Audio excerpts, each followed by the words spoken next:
جس میں physical activity کو ریسٹرکٹ کر دیا جاتا ہے، جیسے کہ بلیڈنگ کا ہونا، بہت شدید پین کا ہونا، وقت سے پہلے اگر کسی کی ڈیلیوریز ہو جاتی ہیں، اول کا نیچے ہونا، یہ وہ کنڈیشنز ہیں جس میں ہم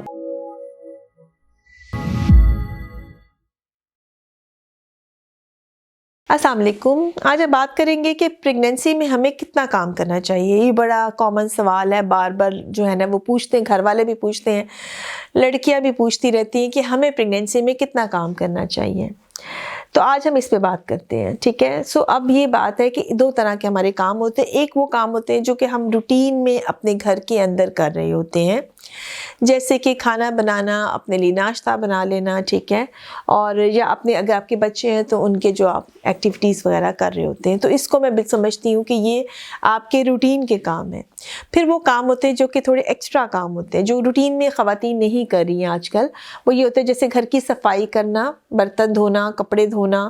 یعنی زیادہ جس میں فزیکل ایکٹیویٹی زیادہ ہو رہی ہوتی ہے۔ اور تیسری پھر وہ ایکٹیویٹیز ہوتی ہیں جو کہ غیر ضروری بھی ہو سکتی ہیں، جیسے کہ باہر چلے جانا، بازاروں میں چلے جانا، ٹھیک ہے، فالتو کی ایگزرشنز کرنا، مطلب ہے کہ وہ ایکٹیویٹیز کرنا جو کہ اوائڈیبل ہیں، جن کو آپ چھوڑ بھی سکتے ہیں۔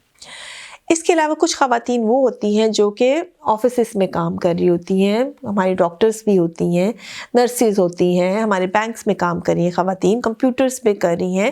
ریسیپشنسٹ ہو سکتی ہیں، مگر کوئی بھی جاب وہ جو بھی کر رہی ہیں، ساری کی ساری جابس جو ہیں وہ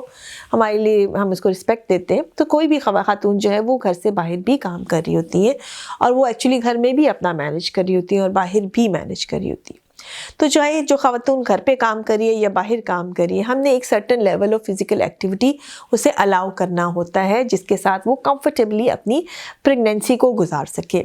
نمبر 1 پہ ہم بات کرتے ہیں، کچھ ایسی کنڈیشنز ہوتی ہیں پریگنینسی میں جس میں فزیکل ایکٹیویٹی کو ریسٹرکٹ کر دیا جاتا ہے، جیسے کہ بلیڈنگ کا ہونا، بہت شدید پین کا ہونا، وقت سے پہلے اگر کسی کی ڈیلیوریز ہو جاتی ہیں، اول کا نیچے ہونا، یہ وہ کنڈیشنز ہیں جس میں جن کے بارے میں ہم ڈسکس نہیں کریں گے، یعنی ہم اب نارمیلٹیز کو نہیں ڈسکس کریں گے، ہم بالکل ایک نارمل پریگننٹ لیڈی کو ڈسکس کریں گے، ٹھیک ہے۔ جو نارمل پریگننٹ لیڈی ہے وہ اپنی میکسیمم فزیکل ایکٹیویٹیز کو کر سکتی ہیں، یعنی وہ اپنی روٹین کو جاری رکھ سکتی ہیں جس روٹین کی ان کی باڈی کو عادت ہے، ٹھیک ہے۔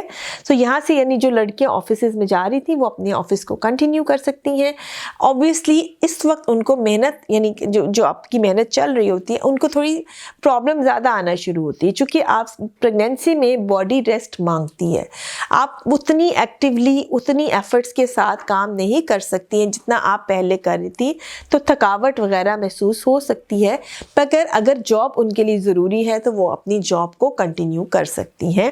ریسٹ آورس کو بڑھا دیں، یعنی اگر وہ بہر آفس سے آ کر گھر پہ بھی بہت زیادہ کام کر رہی تھی تو وہ چیز کو وہ گھٹا سکتی ہیں،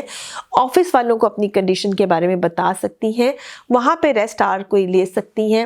جیسے کہ اگر وہ کمپیوٹرز وغیرہ پہ کام کرتی ہیں اور وہ پیر لٹکا کر کام کرتی ہیں تو اس سے پیر سوج سکتے ہیں، تو پیروں کے نیچے وہ کوئی اسٹول وغیرہ کا استعمال کر سکتی ہیں۔ پریگنینسی کوئی شرمندہ ہونے والی کنڈیشن نہیں ہے، یہ تو ایک بہت اچھی فیلنگ ہونی چاہیے، اور میرا یہ ماننا ہے کہ جو آپ کے ارد گرد لوگ ہیں اور وہ اگر میں کسی کو پریگنینسی ہے تو ہمیں ہم سب لوگوں کو اس کو جو ہے سپورٹ بھی کرنا چاہیے اور اس کو مینٹلی اور فزیکلی جو ہے وہ ہیلپ آؤٹ کرنا چاہیے۔ اگر آپ کے ارد گرد ہیں ایسی خواتین یا آپ خود پریگننٹ ہیں تو پلیز، آپ بینگ فیمیل اور یا چاہے میل بھی ہیں، تو آپ کو ایک دوسرے کو سپورٹ بنتی ہے۔ پریگنینسی میں آپ اس طرح سے کام نہیں کر پاتے ہیں،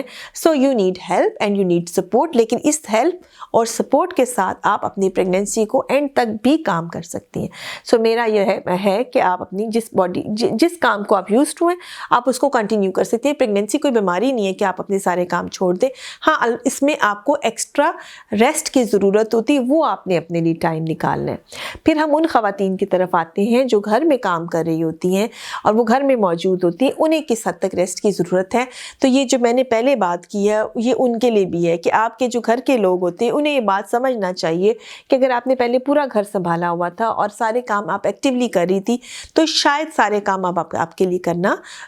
پاسبل نہ ہو، اور اگر آپ کریں تو اس کے ساتھ آپ کو بہت زیادہ تھکاوٹ یا درد کا احساس ہونا شروع ہو جائے، تو وہاں پر بھی آپ کو ہیلپ اینڈ سپورٹ کی ضرورت ہوتی ہے، جس میں آپ کا پارٹنر کا بہت بڑا رول ہوتا ہے۔ تو آپ کا پارٹنر آپ کو جو ہے وہ بہت زیادہ سپورٹ پرووائڈ پرووائڈ کر سکتا ہے یا گھر پہ کوئی ہیلپ ارینج کر کے دے سکتا ہے. اس کے علاوہ باقی فیملی ممبرس بھی اس بات کو سمجھتے ہیں کہ آپ کی نیند پوری ہونا ضروری ہے, یا آپ کے آلریڈی جیسے بچے موجود ہیں تو اس کوئی اور بندہ اگر کسی ٹائم کے لیے آپ کے بچے کو لک آفٹر کر لیتا ہے تو کچھ ٹائم آپ ریسٹ اگر دن کا کر لیتی ہیں تو باقی ٹائم آپ ایکٹیولی مینیج کر سکتی ہیں. جہاں تک روٹین کاموں کے تعلق ہے, جیسے کہ کھانا وغیرہ بنانا ہے, مجبوری ہے, بچوں کا کوئی کام کرنا ہے, اپنے لیے کچھ کرنا ہے, تو وہ آپ ضرور کنٹینیو کیجئے. جو ایکسٹرا کام ہے, ہیوی والے ورک ہیں, بہت زیادہ ایگزرشن ہے, اس میں یہ دیکھا گیا ہے کہ ایسے لوگوں کو اکثر پین کی شکایت زیادہ رہتی ہے, بلیڈنگ اسپاٹنگ کا رسک ان پیشنٹس کے اندر زیادہ ہوتا ہے جو لوگ بہت ہیوی ورک کر رہے ہوتے ہیں. ٹھیک ہے, سو ان چیزوں کو اگر آپ اوائڈ کرنا چاہتے ہیں تو آپ اوائڈ کر لیں. جہاں تک باہر جانے کا تعلق ہے, بازار وغیرہ, تو میں ہمیشہ جو بھی پیشنٹ میرے پاس فزیکلی بھی آتی ہیں انہیں بھی میں یہ کہتی ہوں کہ کم سے کم رکھیں اپنا باہر کا ایکسپوجر. اس کا ریزن یہ ہوتا ہے کہ جب آپ باہر جاتے ہیں, ایکسرشن کرتے ہیں, اس میں آپ کو پھر پین کی شکایت, بلیڈنگ کا رسک زیادہ ہو جاتا ہے. ایٹ دا سیم ٹائم آپ کا ایکسپوجر بہت زیادہ ہو رہا ہوتا ہے باہر سے, آپ انفیکشنز لے کے آ رہی ہوتی ہیں. سو یہ چیز کیئرفلی ہوتی ہے. ان چیزوں کو تو آپ آرام سے اوائڈ کر سکتے ہیں, کوئی بھی بندہ آپ کے لیے یہ آپ کی ہیلپ پرووائڈ کر سکتا ہے. سو امید ہے کہ اس سے میں نے فزیکل ایکٹیویٹی پریگنینسی کو بڑا کلیئر کر دی ہے, کتنا کام آپ کو کرنا چاہیے, کتنا ریسٹ آپ کو ریکوائرڈ ہے, یہ بھی بہت ضروری ہے. 8 گھنٹے کی نیند رات کی ہونی چاہیے اور 1-8 گھنٹہ دوپہر کو بھی ریسٹ جو ہے وہ بڑا ضروری ہے. بہت سارا خیال رکھیے گا اور دعا میں یاد رکھیے گا. شکریہ.